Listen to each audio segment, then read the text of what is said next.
This is Hidden Killers Week in Review. A look back at the most prolific stories of the week. This is Hidden Killers Live with Tony Bursky, Stacey Cole, and Todd Michaels.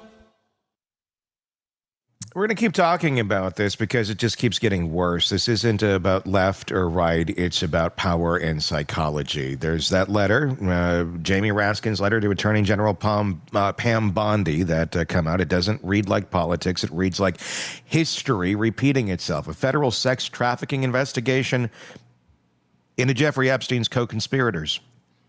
Transferred, silenced, and declared dead with a memo. 50 women, 20 named perpetrators, $1.5 billion in flagged transactions by the banks going, you might want to look into this. This looks a little sus. And suddenly it all just ends. That's the process that the Epstein investigation has gone down, and it all ended this summer. To help us understand how something like this all takes place, how power, fear, and self-preservation can twist the mission of justice itself. We're joined by someone who knows the world from the inside. Robin Dreeke, retired FBI special agent, former chief of the Counterintelligence Behavioral Analysis Program.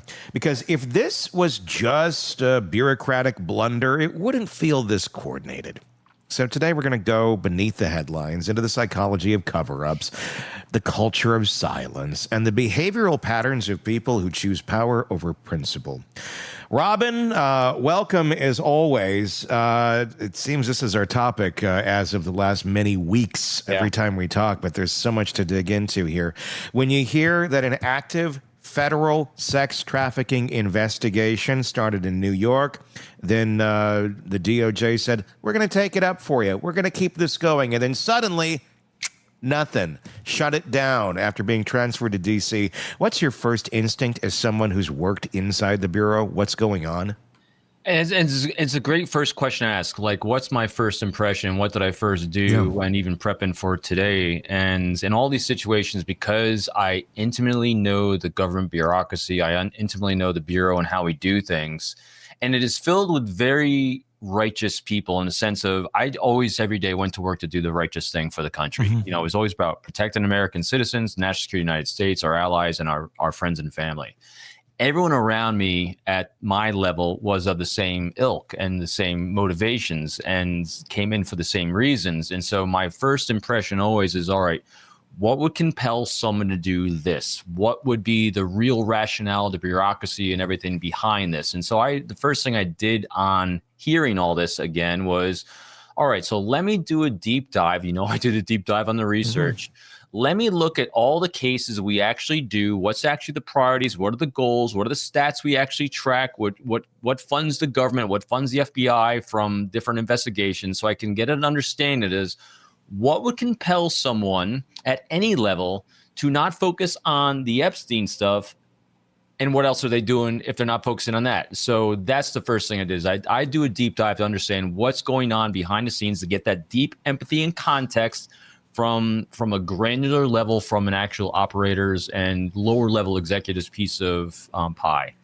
And so that was pretty revealing when I did that, but it doesn't excuse or help you understand because I really wish I could unravel this entire thing to say exactly what's going on, because every time I come up with here's what would make these things happen in my world when I was an investigator, it falls apart when you look at it at the bigger picture, because like this last letter that's sent to Bondi is like, all right, that's another what questions like, why aren't we doing more?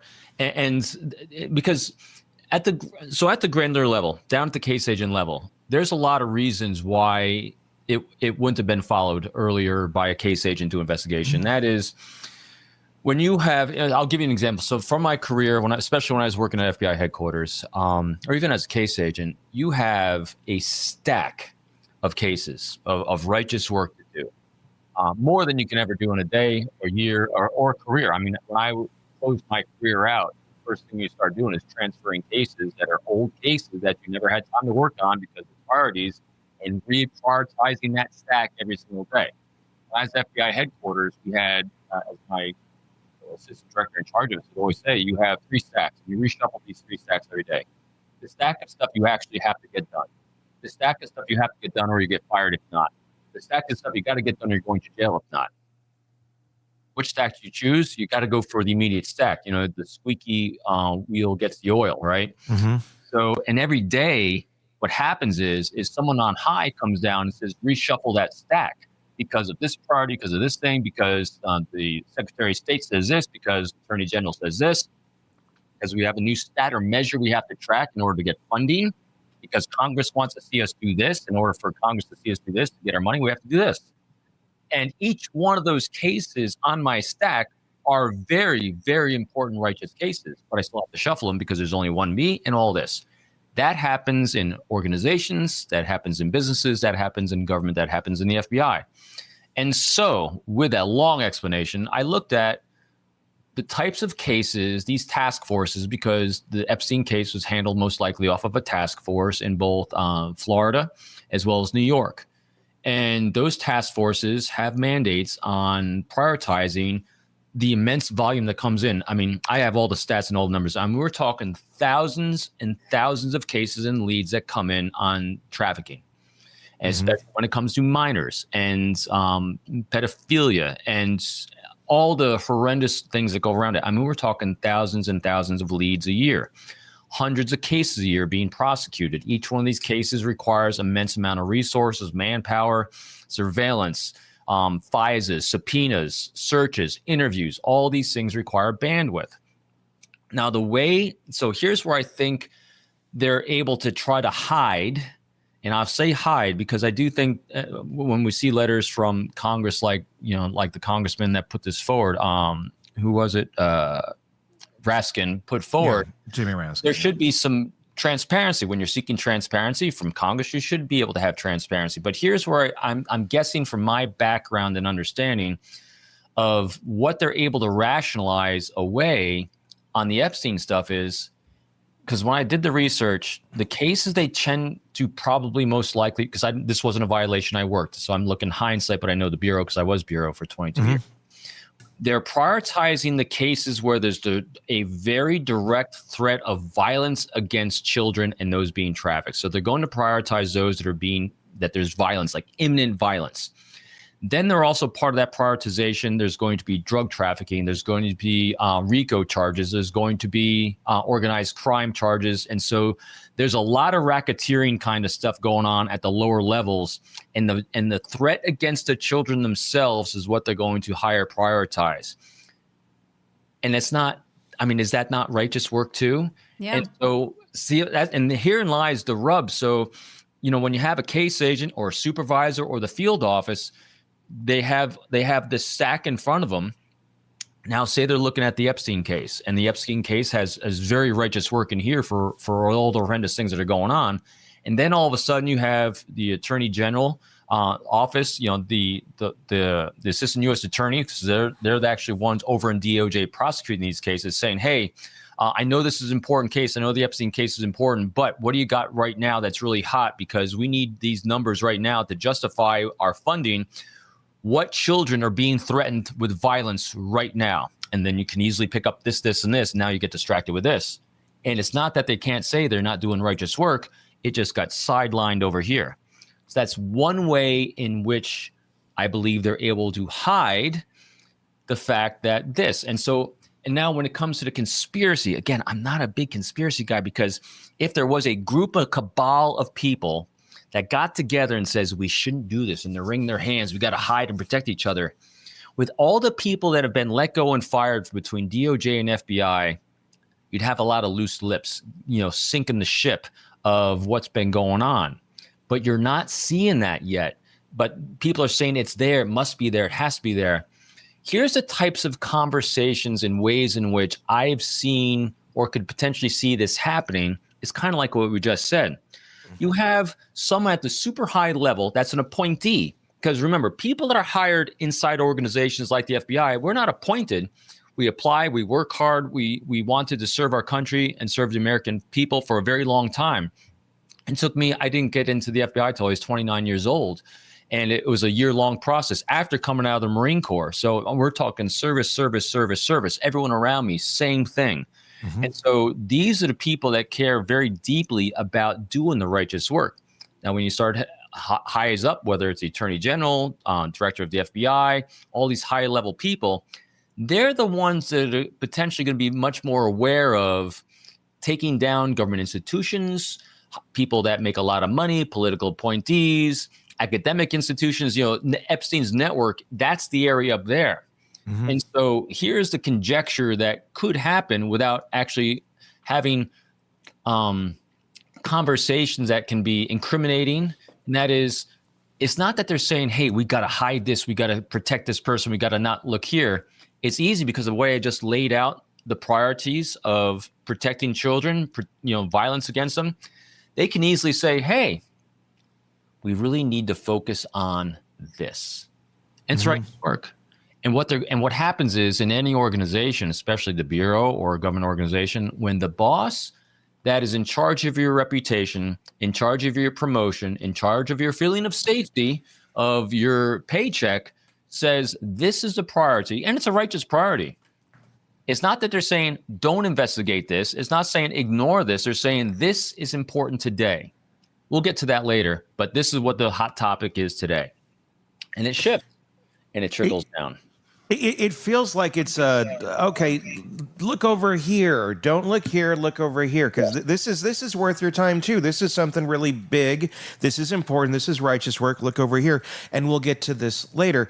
And I don't question the case agents and everybody that's working on it. They're doing their job. They're doing what they're told, and they have to follow what those orders are as to what they're going to be paying attention to. Yeah. But it's the bosses. It's that boss that has basically the large barrels of information, like the Epstein case and all this that was basically handed to them by New York, saying, here you go. Here's everything we got. Okay, we're going to take it on now over here at DOJ. Great. But we got to open the spigot here first and let that information then flow down to our agents so they can start breaking it down as we slowly empty this barrel of Epstein hell. But the boss is saying, no, we're not even going to open that spigot. Thanks for the barrel of shit, but we're just not going to open the spigot, and nobody down here is going to work on this. We got other stuff. This is another barrel of stuff. Work on this barrel. Not this one, but this one's already queued up. We already know there's a lot of stuff in here. There's a lot of information in here that needs to be processed. Well, this is better. That's the problem. That's the problem that's going on here, because it is, and especially when you have people who've literally campaigned on this stuff. We know there's a lot of people involved in this shit show. Yeah. Yes. And at the end of the day, it doesn't take a bunch of people in a conspiracy type situation to stop this. It takes one person to say, no, we're not going to prioritize that right now. It's important, and we're not saying it's not important. We're just not going to do it. It's on my shelf. See? What's important to us? It's on my shelf. Yes, that's great. Do you ever use it? Do you ever take it off, dust it off, look at it, try to figure out what the hell's going on there? No, but it's on the shelf. It's important. We're working on this. That's the problem. I think who is working on it, though. And it's all too convenient of an excuse to say this is righteous over here too. It's cloaking corruption with another righteous task, basically. Yeah. I think you're right on. I think the fear factor is so immense that it's paralyzing. I really think I have no other explanation for it, because it's the only thing is I see how they can do what they're doing if there's wrongness there. Again, conjecture. I don't know, because I wasn't part of anything like this, but I've been really close to. I've been part of my own investigations where I wanted to do an operation that I thought was extremely righteous, like recruiting people from foreign nations that could have really done a lot of good for our country, but someone over in the State Department decided a high appointee in the State Department had their own little special gig going with that country and didn't want to offend anyone at the wrong time. So I'm told not to do anything. Yeah. So go focus on this righteous work instead. So I'm like, you got to be shitting me. All right, and you don't have much of a choice in that matter. No, it's like, okay, no. I got to go do this. Yeah, but it doesn't excuse the fact that they're creating, because what Epstein basically was doing, he was a beta tester for a monster factory. Mm-hmm. Because this is really what it was. I mean, he created, because all these people that are saying it's we have all these other things. We're going to focus on the violence against children and the organized crime aspects. And oh my God, the millions and millions of dollars that JP Morgan Chase was channeling all the accounts that were being opened up by Epstein for underage children. Isn't that a freaking thing, right? Yeah. Yeah, we're 1.5 billion is what they're estimating. That's profound. But if you're saying I'm going to take care of this over here, well, the real thing is you could undermine the entire process if you just took down the first monster factory. I mean, literally, this was a beta test of high-level people about how to run a service of underage children to all these high-level people that are being funded by these you just got to take down the beta tester. Question for you. Does what's happened over in England, does that have any factor that they've stripped Prince Andrew of his title? Does that put any pressure on the FBI to start doing something about this? Because that other country said, oh, F no, we're going to take care of this. We are digging into it. Does their pressure, what they're doing, put pressure on our system? You would think it would. But as we've seen in politics recently, if people don't give a flip about what someone else is doing, it's not going to put pressure on it at all. I mean, the public opinion doesn't be swaying, people much these days anyway. I mean, look at a government shutdown. The entire public, I don't care what side you're on, says this is the stupidest thing we've ever seen in the world, and yet it doesn't seem to get anyone to move. I think it raised it raised the bar of, hey, we got to take a deeper look at this and do something. But again, that's why the Raskin letter should have done something with Bondi, right. But we're still not seeing anything, which is why not? It's like, just, again, we said this on the last show. Here's all you got to do. Just have one of the case agents on one of these investigations that was part of the task force, have them brief what's going on, what they found out. Just have some level of transparency, especially for someone who's committed suicide, supposedly in jail already, even though it's against all the laws of statistics.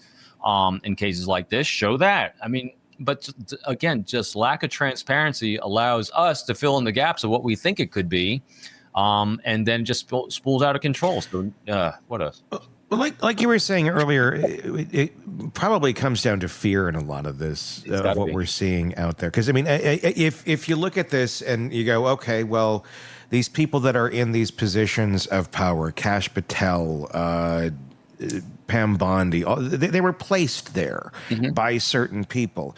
And if you put morally weak people into positions of power, narcissistic people into positions of power, narcissism will always win. It doesn't mean the narcissist will, it means narcissism will always win, meaning it's going to be self-protecting, because you put people like this into certain positions, they are going to want to protect their position and their clout and this new world that they have of all of this power. And that's going to trump anything else. That's going to trump pushing for what's morally right, even pushing for what some of these people, before they were in these positions, said, I'm a truth seeker. My goal is to expose this shit. Kash Patel even said, I want to expose this shit. This is going to go down. And then when you see him now talking about this, it's as if that version of him never existed, and we're all just supposed to pretend that he never said those things. That we should just accept, well, it looks like Epstein was just doing this for himself. Nothing else happened, and that's where the evidence leads. Case closed. And you can't help but think, what the hell's going on here? This doesn't seem like the same human being. This doesn't seem like the same path that he was on. And why is he saying such insane things that do not match with reality, do not match with the facts of the case as we know them, do not match with the supposed moral compass that he had prior, and this passion for exposing this shit? And it's talked about like, well, I don't like peanut butter and jelly sandwiches anymore, in the same sort of tone in depth when we're talking about the Epstein case and what's there and what's not there. It's really stunning to watch, but the only thing I can think of at the end of the day is fear. Yes, he is in power, but if you decide I'm going to keep going down this moral crusade of trying to explore the Epstein files, and the person above him is saying, no, you're not, you have a choice. You can either keep going down that moral crusade, you'll probably get fired immediately, and you'll lose all your power and your title and everything else, or you can keep this going. You can keep getting the plane to go take your 26-year-old, go visit your 26-year-old as she's singing somewhere, which, by the way, she's an amazing singer, everybody. We should all sit down and listen and, turn the lights off, light some candles. But you'd lose all of that. And that comes down to putting a morally weak person in a place of power where they're going to do the bidding for you the way you want them to, because this is how they operate. And I think, when I first came in the FBI, I think it's like 96, 97 when I came out of the Marine Corps. First director I worked for was Louis Freeh. After Louis Freeh, it was Mueller right after 9/11. He took over. And then Mueller, it was, what's his face? Comey. Then Ray, and then I wasn't there for Patel, but there was a shift, and I'm because we're poking at Patel and Bongino and the staff now, but I can honestly tell you, I served under Republican and Democrat leaders, and up until probably first couple years of Mueller's term, I didn't know politics inside the Bureau at all. Towards the end of Mueller's, when Comey came in, all of a sudden it became a thing. And I will tell you, all those things you're saying about, and rightfully so, about the current leadership, I could say it about every single one of them on both sides. I can tell you the stuff that was shut down under Obama's administration, how we were hamstrung under him as well. Profound on the national security side. It was dumbfounding to me because I didn't care, because you don't care about politics. Because it's not. It's about. It's not. No, and so what happened, and to your point on that, is when I started being able to, again, the behavioral side of me really started flourishing, because when you start seeing the reasons why people make the decisions they are, because when you have government appointees in charge of organizations, it will be political. There will be fear involved in decision making because they're thinking about their next job. They're thinking about their people's next job. Because when an appointee comes in, they come in with their tribe. I remember, and boy, the Bureau was a very different place. And those former Bureau people will tell you the same thing. During, what's his face? Comey? No, way before him. When I first came in, Louis Freeh. Yeah. Louis Freeh had been an agent. Louis Freeh had been an attorney and a judge. And Louis Freeh had, when he came in, he kicked everyone, very much like Patel wanted to do, but is a very different kind of person because he had experience in street cred with agents in the Bureau. And he came in, kicked everyone out of headquarters and said, we're going to go just fight crime and serve national security. People were experts in different fields. And I have pictures of me at the FBI Academy in Quantico, running one of our final runs with Director Freeh. Director Freeh came and ran with every single academy class. I got my creds from Director Freeh. He was an agent's agent. He was all about being with the people, for the agents. And even when Comey first came in, he would call case agents across the Bureau. I have a sticky note actually I did some pretty good work. And on one of the incentive awards I had gotten, there was actually a sticky note, handwritten sticky note on like one of these little notes right here on my incentive award said, nice job, hero, on Jay Comey. So he used to do things like that. But then things went sideways. Then fear took over. Then politics started coming in and getting infused. And so it became a very, very different place. And that's when I started seeing, like we're talking about today, this fear factor. It's profound. The impact on it on working cases is profound. And we see it at all levels. At the high levels, we're seeing it with these judges, the favoritism, the confirmation biases. It's just crazy. Oversight and outside objective opinions is what is truly, really needed in these cases. Well, we're talking about what's going on right now with call it a cover-up, call it a conspiracy, whatever you want to call it. The inaction, basically, of the Department of Justice as of right now, not diving in, not investigating, basically taking all of the information that we have recently learned in that letter from Congress to Pam Bondi, stating, you had 50 witnesses, you got an investigation into 20 co-conspirators, people who were working with Epstein, being basically, the customers as well of Epstein, and these 50 witnesses, and them saying, nope, there's nothing here, nothing to see. They're all not credible.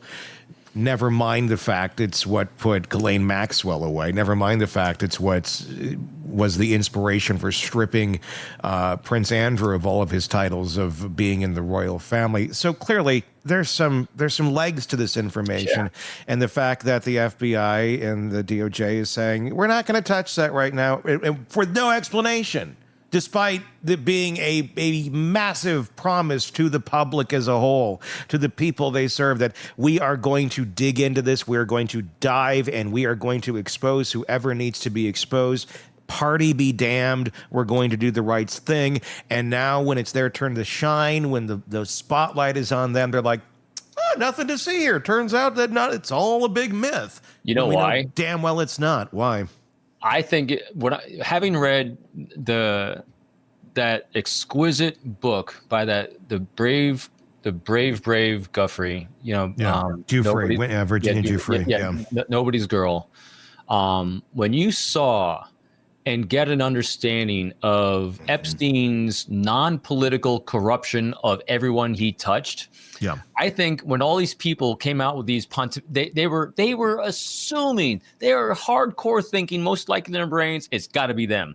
It's not our party, it's them. And then when they got into office, then when they're actually reading the files, then we're listening to the accounts of these. I think how many girls did they finally identify total? I mean, there's like 200, I think, right? Mm-hmm. Yeah, they saw it's not just one party, it's not just one academic institution. Yeah. It is everyone at this time. Everyone. It touches all of these narcissistic megalomaniac asses at this high level, so that if they expose one, this entire network that Epstein created, this monster factory, is going to undermine everything and everyone. That's why I think they're not exposing it, because everyone's going down with it. And that's the reality of it too. It's not, and it's not just that this is a big house of cards, and it's just only their trail of destruction with abusing these women. These people are placed in the house of cards of every piece of our lives, of every institution in our country. And when you essentially put dynamite in all these different spots and then press the button and it all blows up, you destruct the building and everything with it. And then everyone's like, whoa, how do we fix all these holes around here? I mean, so many things will be affected by this if this information comes out and if these people are exposed, because they're key people in key places in all sorts of key parts of life in areas that no one is seeing coming as being suddenly gone, and what sort of damage it will do. It's going to be catastrophic, but it needs to be done. Otherwise, it's just, well, let's keep this pattern going. Let's keep them bringing in more folks who are going to think the same way and keep abusing people in the same patterns that have been going on before. But it feels that I feel like for so long the fear has been, well, taking them all out, is it worth the damage that it will do to so many things? And I feel at this point, the American people are saying, yeah, we've been through enough shit. We've been traumatized enough by all this stuff. What's another societal trauma at this point? If it's going to at least take out a good chunk of these people that are still active. These aren't historical figures that are hiding away. They're still very active in every piece of our world today. And yeah, it's time to call them out. But again, you have those people in all these different places. That's precisely why there's this level of power where they're basically telling us the sky is not blue and expecting us to believe it. And to Duckin's question about why haven't these girls actually named them, in Jenna's book, even though Jenna came out in Nobody's Girl and named a lot of them, she said even in her death, she was afraid to expose some of these people because of the impact it could have on their families, on her legacy, on their livelihood, on their lives. The fear factor is immense. And, as you're describing that, Tony, I was going back to, other cases we've covered and the differences in them. So let's take a look at the Diddy case. Yeah. Diddy is very similar in a sense of we had trafficking, we had sexual abuse, some potentially minors in there. And yet Diddy was more like, if you're thinking of I think of these things and these people as cancers, right? Diddy was more like a prostate cancer. He's something that you could isolate, you could radiate it, and you could remove it. But this thing like Epstein, since it was so encompassing, it's more like lymphatic cancer. It's everywhere. There's no way to capture it all. I think it is so widespread because I tell you, he knew how to protect himself. Yeah. He knew how to, and that's why he acted so brazenly. Him and Ghislaine as well were so brazen what they're doing, acting with total impunity with everyone and everything because they captured everyone in every single circle, both sides, so no one could play one side against the other. He was the master of manipulating the entire world and corrupting them to his way of thinking. He normalized, I think he attempted to normalize this behavior with people who didn't even want it.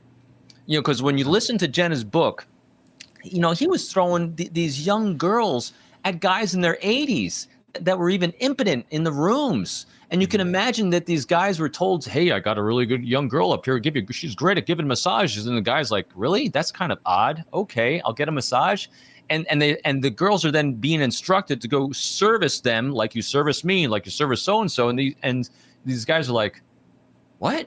And all of a sudden they're compromised because they had a little bit of inkling, that a little bit of creepy in them, and wham, he's got them. Yeah. Stacey, what are we looking at in the comments for right now? A lot of great stuff. Alicia says humans are complicated. As Robin said, they are motivated by many different factors. Candy says, name all the names. Name them. And that was something I was going to ask. Again, there seems to be this cloud of fear. People know the names and nobody's talking. You talked about loose lips, that people who've left the Bureau, left the DOJ, they have to know these names. But people are not talking. There is something terrifying the living crap out of these people. What is it? I think they just don't want to, first of all, they don't want to be associated with it because it'll destroy their personal brands. And if you even put think about it, if you even put your name in any way next to the Epstein name, you're going to be blacklisted and rightfully so. And Jenna even talked about this in her book. And one of the challenges they had is that there's a lot of people associated with Epstein that traveled to his island, that went to the parties, kind of like the Diddy. I mean, think about it with the Diddy parties. Yeah. You had the Diddy parties, and then you had the white party afterwards. Then you had when everyone was sent home. So here's the challenge with investigating this is that, all right, who was just associated with Epstein and who was really with Epstein? And so that becomes part of it. And so it's hard because there's not a lot of facts and data and details to differentiate the two between. And so if you're anywhere affiliated with it, whether you're just going to shut up silently away because again, whether it's true or not, remember for years there was lots of strange, really horrific coincidences of people that ever had anything to say about the Clintons all of a sudden wound up committing suicide and being dead. Yeah. Yes. So I think a lot of people have a lot of fear over what's going to happen to me if my name's even affiliated, if I'm even going to say anything, so the fear, again, humans are complicated-ish, but we are all motivated by fear. But what fear looks like to each of us is what is different. And so that's why they're all living in fear. I guarantee it's fear. And Gen Z says it's not about politics, but there are a lot of politicians involved. And I think that comment, that struck me. I think you're right. I think there's a lot of people. It's all over. It is all over. But I think there's a lot of politicians, both sides, that they put on the brakes right now. Like, oh, crap. The thing that was really more striking, too, was the amount of academic institutions, like high level, presidents of universities, researchers, and so because what Epstein would do is he would fund research because he'd be like funding this research. He'd be funding this at Harvard University. He'd be funding this out in somewhere at a tech out in California. And so he would fund these research projects. He'd fund these individual researchers themselves and invite them to the island, then throw the great massages at them. And so he was able to get himself entrenched in all these different things and all these different people at the highest levels across the spectrum. So we have companies, corporations, academic institutions, and politicians, all at the high level. That's why this network is so intertwined. You're seeing that level of caste system, really, of them being all potentially taken down because he was interweaving everyone together. For what purpose was he doing it? Make himself safe, because no one's going to take me down, because if you take me down, you're all going down. Wow. How do you think some of these folks are handling this right now? Do you think there is intrinsic fear going on with some of these folks at this moment in time, seeing as close, I don't know how close we truly are to any of this information coming out. It feels like we're closer than we have been in the past. Maybe not. Do you think that there is a level of fear with them right now that, oh gosh, this could be exposed? Or are they sitting pretty tight right now, still going, yeah, nothing's going to take me down. It hasn't happened yet. Why would it happen now? I think everyone feels good until they don't. Because I think what people in desperate situations will align the universe and world around them to feel secure in the moment. And then they breathe a sigh of relief. All right, so we got Bondi to do this, or we got Patel to do this, or the FBI is doing this or not doing this. And so they're able to kind of maneuver themselves into, I'm good. But then all of a sudden, you get one thing that happens, like, the Crown removes the prince status from someone, or a letter comes in from a congressman. And then they go into hyper mode again. So the thing to always watch, again, we don't have this optic because we're not, at that level of behind the scenes, is when a new thing breaks, when a new letter comes in from Congress, when a new public outcry happens, who starts trembling? What tremors in the force you see? So because again, what I do as a behaviorist is you look for deviations from patterns, from life arcs and norms. And anytime you see someone deviate from a behavior spike, something happened there to create a behavior spike. And so what I would be doing if I had the capability, because I don't see behind the scenes, no magic eyes, but I'd be taking this big 50,000 foot optic. And so when a letter from Raskin comes in, something like that comes in, what I want to see is who all of a sudden starts changing their behavior. Who starts scrambling a little bit, because that's where you then want to pay attention. Is like, someone's got a little bit of a stress attitude here, stress reaction. So what's causing it? Could be a bad day, but it could have been this. And so I'm always kind of looking for deviations from baselines. That's the only really thing you could do. And that's what I'm wondering about right now with what we saw with Prince Andrew in the UK in the last week or two, where they stripped him of what's left, basically, of his titles and such. Is that damage control? Is that preparing for what may be about to come? Or is it just damage control from the book? And it's like, well, there's even more negative stuff coming out about Andrew. Or is it like, this is going to get really bad again really quick, and we'd like to already have been out in front of this going, we've already disowned him weeks ago or months ago or whatever it may be. So the royal family doesn't have this big, smudge all over them. If and when these names start dropping and we learn even more about these web of soul rippers. Yeah.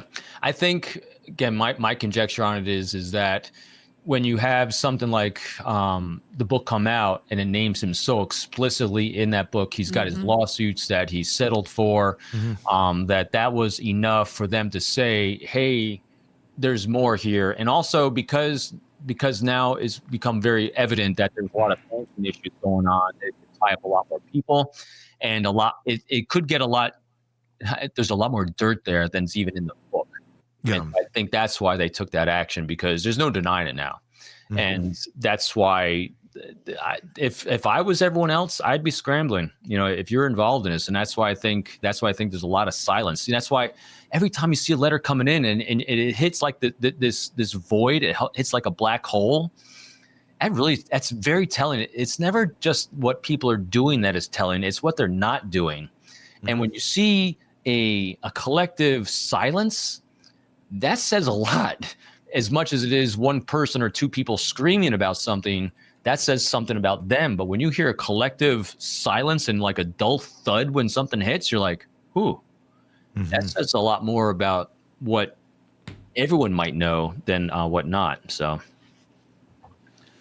there's a lot that could very easily come out. I guess the other question I would have, and I'm interested in your perspective on, eventually they're going to have to seat the other congresswoman that will then give us the enough people to vote to have this information come out or have the Epstein files released. Who's to say what's going to be released is going to be of any sort of magnitude of information? I mean, what sort of powers does the DOJ have basically to redact pretty much everything and anything they want to, and it just becomes a document of words and names that are missing, and we're just left exactly where we are right now? Yeah, that's probably what it will wind up being. I'd imagine because they have all the sealed, Dufresne, she had a lot of sealed documents from the the grand juries, and so a lot of them haven't been unsealed yet. So I imagine there's other girls, all the other girls gave those statements as well. Those are going to be the real. What I'd be really interested in is the girl statements. Because those are going to be the ground truth. Those are going to be the granular. Those are going to be the gritty. And those are going to be the ones you really want to talk to. But those are the ones that are the most fearful as well. Robin, what about the statute of limitations? Are we running out of time? This was asked by Jennifer Nicholson in our chat a while back. I wanted to get to that. Yeah, and it's a great question, again, because this isn't my violation I worked, but when I was reading in the book, here the statute of limitations is a big problem in this thing because kind of a roundabout answer to that is the statute of limitations on these things is coming up. And what I found out by doing, and when we started covering this case, is the statute of limitations is such a small period of time. Meanwhile, women typically don't report these types of things until they hit their 40s. Because of that fear factor, because of working through the trauma, because they feel like it was their fault, because of the way that the groomers made them feel. And so that's why the statute of limitations a lot of times runs out on these things before they make the claims. And then they can start claiming things like false memories. And it's just, she said, she is willing, she's getting money for this. I mean, they're using all the standard tricks to re-victimize the girls on these things. So statute of limitations is definitely not on the victim side on this. This whole thing, the whole law system, the legal system needs to be revamped when it comes to this. Because I learned an awful lot, because we talk about on the show a lot the false memories that people will have over time. But when it comes to girls that have been abused like this, what happens to their memories is false memories and inaccurate memories can happen when it comes to timelines, when it happens to places and people, not people, places potentially. But when it comes to the individuals themselves, the most accurate is them. Because as Jenna said, when you have a 200 or 300 pound beast on top of you, inches from your face, you never forget that face. Never. So they're the ones that you really want to talk to on this. They're the only ones I would trust. Seriously, out of all this, I mean, I won't trust anything coming out of what the government says. I don't know how you make the girls, Nick, I don't know how you inspire the girls to feel safe to share the details of who they were with. Because Virginia is just one of them, and there's so many more. But they have an interest in continuing their own lives. They have their own futures. They have their own families. They have their own world that they have, if they're still alive. Doesn't necessarily want to revolve around this horrible trauma of their past. But aside from them coming out and telling their stories, I don't know that anyone ever will. And I don't know that we're ever going to get to the bottom of it until all of this round of abusers that we're talking about here are dead and gone. And then they've essentially won because they got to live their life and get away with it. And then it just becomes some sort of historical detail of these monstrous characters that once roamed the earth. And that's why I call them soul rippers. I'm sorry, Robin. We're sending such a horrific message to survivors of assault. We're saying we don't care about your story. We're saying you're lying, you're making it up. And then there's this other narrative of you've got to tell your story. You have to speak up for yourself. So it's like just this thunderstorm just crashing against each other, and just none of it makes any sense. It needs to be safe for them to tell their story. Exactly. That's what we need, is an environment where that structure exists. around you. You know, Jenna talked about, that's why this book is such an important book. She talked about it so perfectly and beautifully in the book. I get so misty when I think about her in that book. She talked about, she wanted to, and she became an advocate for victims like her, but it came at a cost because she was re-traumatized every time she told the story, and she's trying to be just a mother and a wife, and she's trying to be the best step, but every time she's re-traumatized by this, it affected her family. Then the other thing is, she was, as she said in her own words, she was unemployable because no one wanted to hire, in her mind, someone that was sex trafficked. And no one wanted to hire someone that was such a public figure. And so she had to she had to take settlements because she had to provide for her family who was unemployable. I mean, it's just, when you she allowed you to walk a mile in her shoes to get that deep, active empathy, to understand what goes on and what courage it takes, not just for her, but a team around her to stand with her, to fight the monster machine that Epstein created and all these other monsters create, because they know the system. So, I mean, think about it. So here's Epstein. He's got the most powerful lawyers in the world that know the legal system better than anyone else. They know the loopholes. They know the statute of limitations. And you combine that with their predatory grooming techniques. They know how to victimize so effectively that he operated with impunity. He's throwing little girls at anyone he wanted to without any fear, because and then Ghislaine Maxwell was doing the same thing. All she had to do was recruit one girl, and she then had that girl recruit all the other girls. It's not me, it's all the other girls. And then when they give them money in exchange, well, they're just money hungry. They're money grubbers. I mean, oh my God. Yeah. That's why that's why I use that word soul ripper, because these are not humans. They don't even resonate with the same species in my mind. Yeah.